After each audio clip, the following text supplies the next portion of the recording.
Assalamu alaikum. I'm Amira.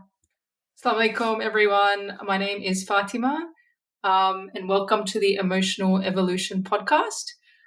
Just a bit of an intro. I'm a clinical psychologist. I've got a coaching background, and I really like the psycho-spiritual lens towards healing. And I mostly use a bit of a here and now approach of looking at how our conscious and our subconscious thought patterns influence how we feel. So if we're feeling down, depressed, or stressed, and how that ends up influencing our behavior, our relationships, and our well-being. And we basically wanted to share our expertise with the intention of helping share the information that will actually assist bringing change to the community. So we're hoping that we're going to drop some wisdom bombs and help enlighten and speed up whatever emotional journey that you're on. And inshallah, through that process, make it easier for you. Yeah, inshallah. So we thought to get into the first commonly asked question that we hear a lot of the time with people that we work with is, why is therapy not working? So sometimes that comes up, for people that have been through months, weeks, or years of therapy. Some questions are around, why am I not getting better? Why is this taking so long? I feel like I'm going in circles with the healing process. So we thought to just get stuck straight into it. Yeah, I'm happy to have you go first, Fatma, if you want to go into like your pointers on why people end up not really changing or saying that they're not changing through therapy. Yeah, well, I feel like there's a lot of factors that influence change, and it does happen in phases and stages. And depending on what our goals and outcomes are for coming into therapy. So we talk about therapy being like peeling layers of an onion. So, some people, they have an early childhood experience or multiple early childhood, for example, traumas. And so that issue is quite deeply entrenched, and it hasn't been addressed. And people might come to therapy in their 20s, 30s, 40s, and 50s, and they've sort of lived life sort of suffering with it or enduring it, and then they're sort of now it's sort of got into a real big pain point. And we talk about sort of readiness for change. So sometimes our body, it's avoiding and distracting because it feels too overwhelming, too scary, and the body's trying to protect itself from being in touch with something that's too overwhelming, too scary. And so again, with that process, we say that it happens like in bits and pieces. So I almost give people like an analogy of, like, for example, like old computers or even just tangled technology wires. If you've got like, I don't know, 50 wires, they're all tangled together at different points. And we're like, okay, let's untangle this mess. And we start trying to untangle all the little knots at a time. It's going to create more tension in the whole wiring. It's going to be really hard. It's going to be overwhelming. And so often it's about looking at what, like maybe one or two or three wires at a time, and just pulling it apart gently to get an understanding. And that way we're sustainably being able to work through and smooth out everything that feels like a bit of a tangled mess. So yeah, that was just one analogy I had, that healing happens in parts and stages. And we might have a goal of, for example, if it's somebody with trauma and they're suffering from nightmares and flashbacks, where they're having a memory of that sort of horrible event come up randomly in their mind and they feel out of control. I think it's just about having compassion and understanding that, yes, humans, we don't like unpleasant emotions. We want to get rid of them. It feels really scary. And at the same time, sorry, I just lost my point. Compassion, that it's natural that we want to avoid pain, but that there's a reason why that's coming up in the brain and the body, and that with certain support and help, my point was, say if somebody has a goal, I don't want to have flashbacks or nightmares anymore, I want to get very good sleep. That's a really good goal, but that might just be the end goal, and there is a process and a reason why the brain and the body is doing that. And in bits and pieces we can get to, like reducing it, but it's hard to explain. Like what I'm hearing is like treating the cause and not the symptom. Yes. So like the cause might be like the whole wiring that you have of like how family dynamics should work. That might be the cause, like the way you think about like family dynamics and how you behave, that might be the cause, but the symptom might be you're experiencing a lot of anger. So you might go to like get some therapy or some sort of emotional work done to get rid of your anger, but really the whole cause is like the way you're approaching relational like dynamics. That's an example. That's another good analogy and example. So yeah, that's what I had so far. I've got another point, but I think I'll... Yeah, I'm happy to share what I get. Like I usually find that when someone comes up to me saying, oh, I tried this and it didn't work, or I tried that, it didn't work. Often why that happens is because either they've forgotten or they weren't told of the actual like method of change, because sometimes it's not an easy journey going through an emotional evolution. Like you're going to go through highs and lows, and if you don't know what to look out for, you're going to feel frustrated in the journey, or you're going to feel afraid, like, why am I facing this? It's almost like if you're gone on a detox and you're like, I'm going on a detox because I'm going to get really healthy, and you notice that you start getting a stomach ache, you start getting breakouts, you actually feel nauseous, you're going to think, well, this was meant to make me healthier. Why am I feeling substantially unhealthy now? Because I'm feeling even more sick. So it's about like when someone is working with you, for them to like let you know what the processes are, or you can even get proactive and say, can you tell me the process, like the stages of change? So I inform them of the stages of change method that I use. And like the initial stage is like that you're probably not going to understand a lot of the things that we're talking about, and it's just going to be a new thing that comes up in your mind, like, this is interesting, why she's bringing this up, like why the therapist is bringing this up, or why the coach is bringing this up. So initially you're starting to become aware of an issue. The second stage is that you gain a deep understanding of the issue, and the third stage is that you're now wanting the resources and the tools to implement how to resolve the issue. If I'm saying it in a nutshell, they're the three stages. So initially, it's a new thing. It's come into your awareness. The second stage, you've now understood the issue. It's not just a new thing. And the third stage is that you get very tactical in understanding, like, what you need to do to implement the change. Does that make sense? I think that's a really nice analogy that I hear you use all the time, about like it's more on a brain pathway, electrochemical scientific level, where you can actually see that happening in the brain, where there's a new pathway or a new connection in the brain that's made that wasn't there previously, where you may have not had that awareness to the level that you do as you're going through therapy, that actually, this behavior, it doesn't help me, or I people please out of a need to protect myself and, be sort of liked or be the nice girl or to avoid sort of negative consequences. So it takes time for different people, depending on their history and where they're at in life and, what function that emotion is serving, to develop that awareness. I think just like how you mentioned, like that tangled wiring, if you've had like 7 years of a rough upbringing or something, like a difficult time, I don't literally mean rough, it could just be in a difficult phase your whole family went through, and you've had 7 years of that, it's almost like adjusting our expectations around how long it's going to take to heal. It's not going to inshallah take 7 years to heal, but it may take you 6 months to 12 months to heal. It might take you 18 months to heal. So just having that expectation that you are actually doing a type of brain surgery in a sense, where you're laying down a whole new foundation of little cells. And the analogy I always like to give is like the analogy of a pathway, that when you walk on a pathway on a bed of grass, you have to keep walking down the same pathway to create a dirt track. And that's what's basically gone on in our minds. Like we've got these solid dirt tracks to whatever behaviors, thoughts, patterns we currently have.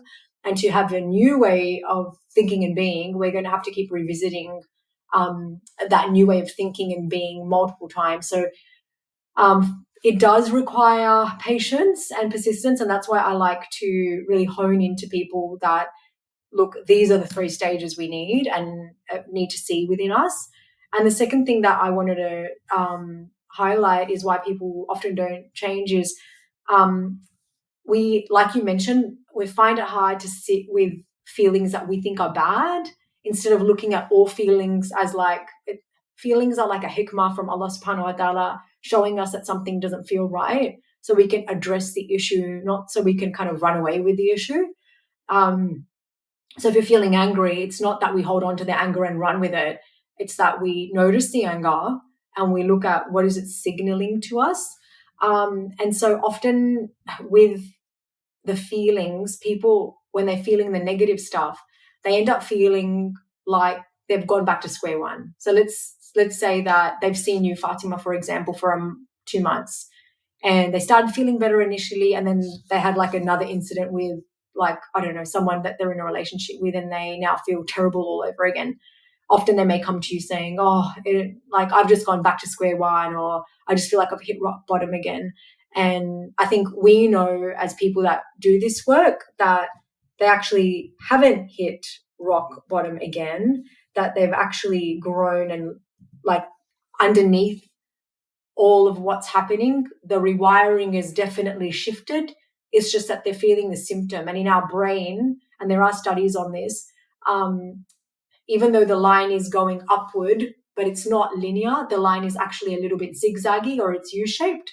So when we feel the dip, just letting yourself know that the dip doesn't mean that you're back at square one.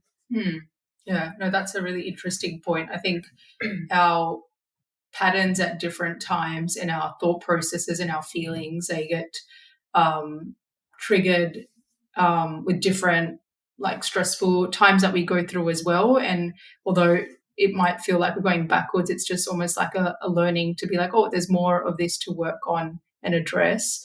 In terms of you sort of talking about how long, I feel like people do have questions about numbers a lot of the time. Like, is it going to require 10 sessions of like a here and now, what we call like cognitive behavioral therapy approach? Do I need a therapy approach that's going to focus on my childhood? Or like, what do I need? Why does it feel like I'm just going in circles?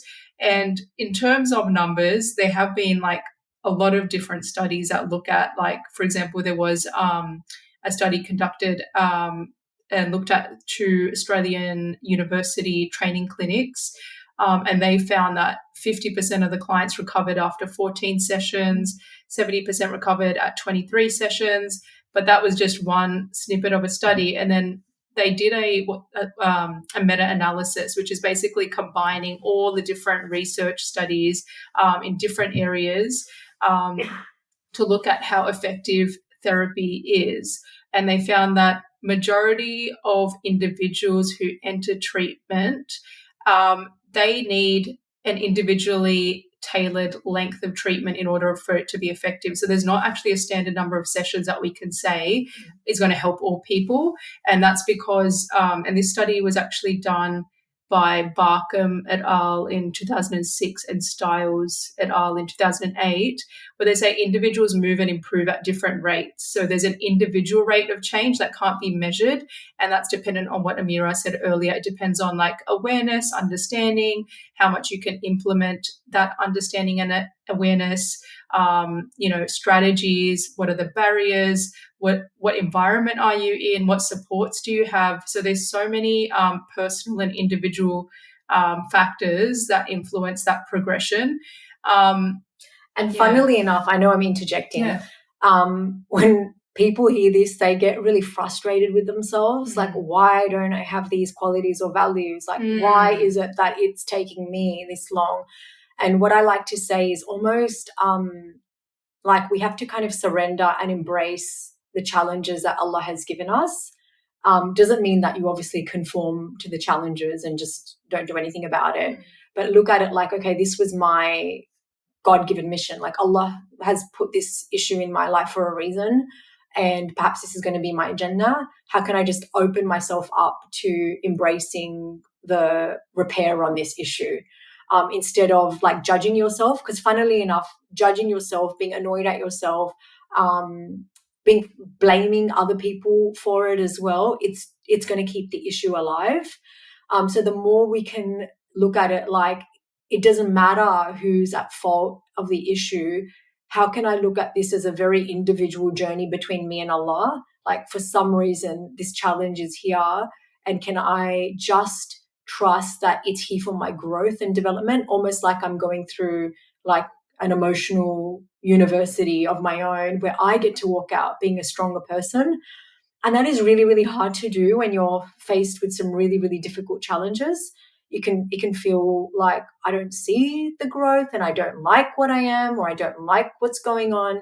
But yeah, I guess this podcast is not meant to be like a replacement for therapy, but I'm sure when you're in a type of therapy or a coaching setting with someone, they're going to guide you through that process. Yeah. So I just wanted to highlight that because that is something that comes up for people that, oh, why am I stuck with these traits? Why can't it happen? Because we have this idea that life needs to happen like ABC, like I need to get a job at this point, or I need to be married at this point, I need to have kids at this point, I need to have this type of a husband or this type of a wife. And unfortunately, that's not what life is. Like, it doesn't come on a timeline. From a spiritual perspective in our teachings anyway, that is exactly like surrendering to, our higher power, Allah, God's will in the trajectory of how things are. So actually, I think allows us to exercise tawakkul, as hard as it is, and some of these life challenges and the uncertainty, and learning ways to navigate the uncertainty that sometimes, for people, it can be reframed as a gift to actually learn how to move forward. And I think on that point as well, I think when we talk about not knowing what that trajectory of healing looks like for people, I like to sort of also tell people that it's sometimes, even though that problem, say it started in childhood or over 30 years you didn't address it and you avoided it, people sometimes are like, great, do I have to have 30 years of therapy to get better?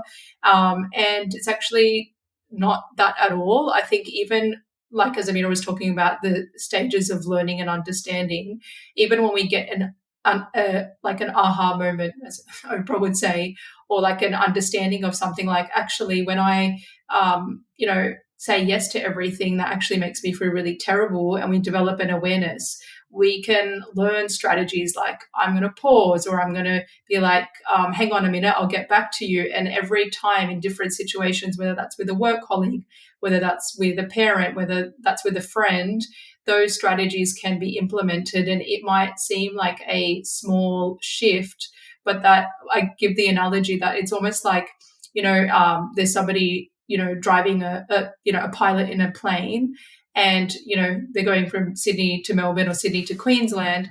And, say if they take a 1 degree shift from their course, so, in half an hour, they're not going to be in any place different. But let's say they go beyond Sydney, or beyond Queensland or Melbourne, 14, 15 hours, where are they going to be, with that 1 degree shift?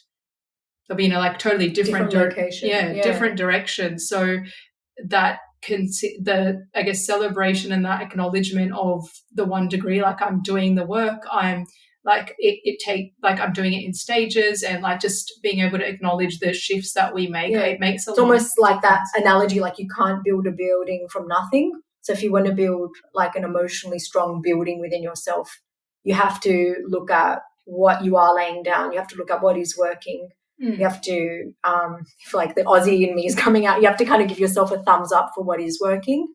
And I think that's the main thing. A pat on the back. Yeah. So, Charlotte, did you have another point on this? Because we could go about this for ages. I think there's just different analogies to share in terms of reinforcement, but I think we can talk about it in future topics, and even parts of therapy that make it effective. I think that's another offshoot, like what to look for if you're looking for therapy, what makes one approach more effective and then the other. And if people are interested in the research, I'm happy to go through that. If people are interested. It sounds interesting. I can't wait to address it in another session. Well, inshallah, I hope you benefited from this, and we'd love it if you join us on our journey of emotionally evolving and do all those good things like sharing and subscribing, and we will see you next. Assalamu alaikum. Wa alaikum salam.